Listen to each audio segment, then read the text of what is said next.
David Erdos with poem 25 from the Bastard's Charter. This piece is a comment on the conflict currently raging in the Middle East and its possible effects on all of us. It tries to take a detached and I hope humanitarian stance on something of growing concern and horror, while attempting to extricate the humanity and the need for divinity in that instance. Jerusalem JOLTS.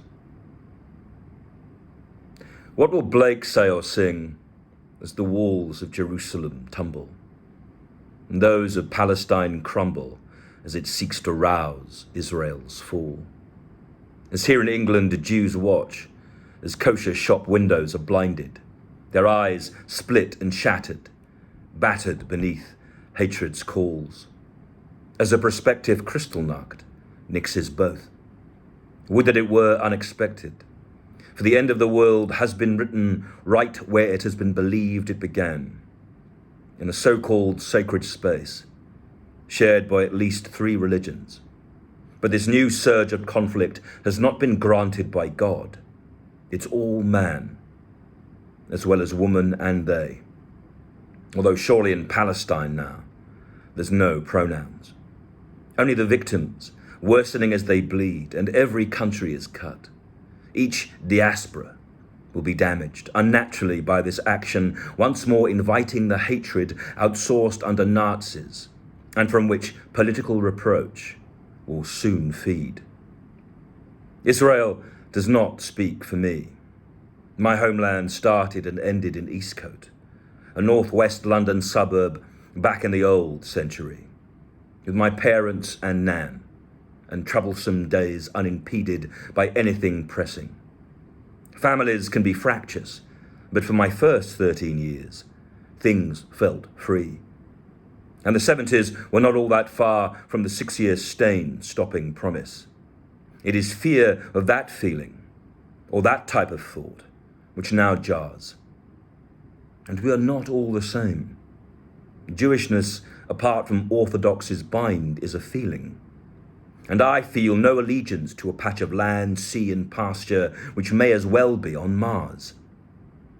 And yet, as bombs to and fro, there were those who would use that landmass to smother women, elders and children in an attempt to redress former wrongs, which cannot be reversed, but they can be revived. Can't they see that? The dove of peace does not doven. The dead do not get to sing freedom songs. Why on earth must that earth be placed in such jeopardy always? Why is it that some upright strive to bring the rest to their knees? To kill in God's name or in the name of some other property baron for so long is not holy. On no priest-primed page sits that screed. So where rests the word? And sanctified by whose power? Synagogue means house of meeting. Should that not mean meeting all? And can we ask the same thing of a church? Or of a mosque for that matter? Or is each its own ghetto, bunkers where belief heeds no call, other than those who choose to take shelter within them? Places of worship become badges, testaments to the soul. They are in effect passageways, platforms, piers, even bus stops, terminals for transportation, from child to adult, or from the warmth of breath to death's cold. And yet there is in the world hastening, as well as the pulse of panicked competition. Israel's past persecutions and what it suffers now tastes as sharp as the Seder Chazelet, bit to remind of the Jews' enslavement in Egypt. But now the Palestinians suck this and are spitting it back. There's no harp and precious few halos aglow. In the absence of angels, more martyrs, made on both sides, I am certain. But to what extent or reveal has the intention been aimed? Which kiss has burnt the lips or cheek someone treasured? Who first felt the future when the secret tongue seeks fate's seal? All we know is that it's murder out there, and back here too as we are waiting. The Middle East may well end us, pursuant to Putin or our own failed fuck with the air.